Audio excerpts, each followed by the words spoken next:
अस्सलाम वालेकुम viewers. This is Ishan Akbar और इस नई वीडियो के साथ आपकी खिदमत में हाजिर हूँ। ये आखिरी कील है जो आसान कारोबार कार्ड सीएम पंजाब कारोबार कार्ड की जो स्कीम है उसमें आखिरी कील जो आप ठोक सकते हैं उसके तख्ते में वो यही है। अब आपका एक टिक है, आपके दो टिक हैं, आपके तीन टिक हैं, आपके चार टिक हैं, कार्ड आ चुका है तो मौज है। कार्ड नहीं आया तो क्या करना है? अगर आपका कार्ड नहीं आया, इवन आपके 2 टिक हैं, 3 हैं, 4 हैं, अगर 4 टिक्स हो चुके हैं फिर भी कार्ड नहीं आ रहा, तो फिर भी आपके लिए ये वीडियो बहुत कारआमद साबित होने वाली है। अगर आपके 3 टिक हैं या 2 टिक हैं या 1 टिक है या कोई क्रॉस आया हुआ है और आप उस क्रॉस का हल भी कर चुके हैं, तो भी आपके लिए यही वीडियो कारआमद है। देखें, यहाँ पे एक ऑप्शन आपको नज़र आ रहा है रीसबमिट का, इसको तो आपने नहीं छेड़ना। मतलब ये अभी आपके लिए नहीं है। यहाँ पे राइट साइड पे एक नया ऑप्शन डेवलप हुआ है कंप्लेंट के नाम से, जिसको आप देख रहे हैं यहाँ पे ग्रीन कलर का। ये वाला जो ऑप्शन है, यहाँ पे कंप्लेंट आपको नज़र आ रहा है। ये आपके कुछ मसलों को कम कर सकता है या हल भी कर सकता है। अब ये डिपेंड करता है कि आपकी सिचुएशन क्या है, आप किस दायरे में घूम रहे हैं या आपका लेवल जो है वो क्या है। तो एक चीज़ जो है वो जिसके सबसे कम चांसेस हैं हल होने के, वो क्रेडिट असेसमेंट है। जिन लोगों की क्रेडिट असेसमेंट पे क्रॉस है, वो इस मसले का हल मतलब 20% चांसेस हैं या 10% चांसेस हैं कि वो हो जाए, अदरवाइज वो हल नहीं होता। अब आपने क्या करना है? आपने इस कंप्लेंट वाले, अब लेट अस से आपका एक टिक है, इसका मतलब ये है कि आपकी जो पहली वेरिफिकेशन है टोकन टैक्स की वो हो चुकी है, आपकी सीएनआईसी वेरिफिकेशन नहीं हुई। मोस्टली लोगों के ये दो टिक जो हैं वो आ चुके हैं, सिवाय उन लोगों के जिन्होंने आखिरी दिनों में अप्लाई किया, स्कीम बंद होने से 1-2 दिन पहले, 3 दिन पहले अप्लाई किया। अब मैंने एक एप्लीकेशन दी थी 1 दिन पहले बंद होने से, तो उस पे अभी तक कोई कार्रवाई नहीं हुई है, मतलब उसका कोई स्टेटस नहीं है, सिर्फ़ ये स्टेटस आ रहा है कि आपकी पीएसआईडी की जो फ़ी है पेड है, यहाँ पे अभी तक कोई भी वेरिफ़िकेशन नहीं हुई। अब इस अकाउंट में को मैंने इसलिए लॉगिन किया है कि इसमें सिम वेरिफ़िकेशन का क्रॉस है, तो आपके सामने कोई एग्ज़ाम्पल होनी चाहिए ताकि हम उसको प्रैक्टिकली देख सकें कि होना क्या है बेसिकली। आपकी हो सकता है मोस्टली लोगों के पास गाड़ियाँ नहीं हैं, तो उनकी व्हीकल टोकन टैक्स की और सीएनआईसी वेरिफ़िकेशन हो सकती है। सिम का मसला उन लोगों के साथ है जिनकी सिम अपने नाम पे नहीं है। इस मसले का हल हो सकता है, पॉसिबल है at the end of the जो आपका आसान कारोबार स्कीम की अब जो पैनल है, एडमिनिस्ट्रेशन है, वो इसको हल कर सकते हैं। आप यहाँ पे अपनी कंप्लेंट एंटर कराएँगे उस मसले के अगेंस्ट। तो आप यहाँ पे जाएँ, कंप्लेंट पे क्लिक करें, कोई इश्यू नहीं है, ये कोई जिन नहीं है जो आपको खा जाएगा। अब यहाँ पे आपने कंप्लेंट की डिटेल्स देनी है कि आप शिकायत करने लगे हैं, किस चीज़ के बारे में शिकायत है। तो सबसे पहले आप यहाँ पे सिलेक्ट करेंगे और यहाँ पे not an active tax payer, अगर आप एक्टिव टैक्स पेयर हैं, नहीं हैं, तो फिर आपकी प्रॉब्लम यहाँ पे इसमें इसका कोई कनेक्शन नहीं है। आप एफबीआर के साथ रजिस्टर्ड नहीं है, तो एप्लीकेशन के फ़ेज़ पे इसका कोई करैक्टर नहीं है।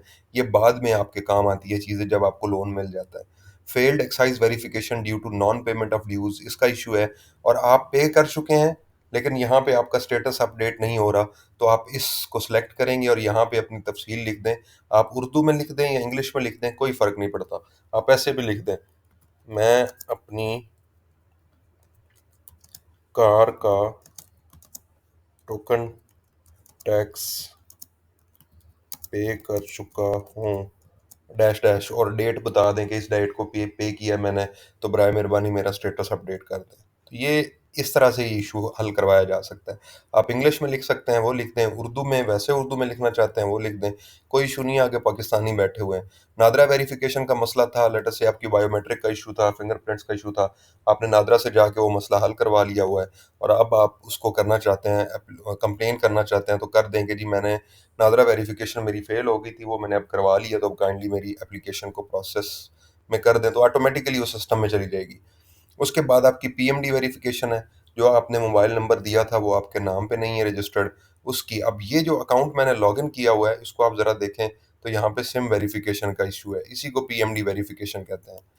तो आपने क्या करना है, कंप्लेंट सेक्शन पे जाना है, यहाँ पे आप फेल्ड पीएमडी वेरिफिकेशन, और यहाँ पे आपने डिटेल लिखनी है। अगर तो सिम आप अपने नाम करवा चुके हैं तो यहाँ पे आप यही लिखेंगे कि मैंने सिम अपने नाम पे ट्रांसफ़र करा ली है, सिम अपने नाम पे ट्रांसफ़र करा ली है, कब कराई है उस डेट लिख दें, और नेटवर्क वो बता दें कि ये इसकी ट्रांसफ़र का प्रोसेस किस शहर से करवाई और क्या सीन था।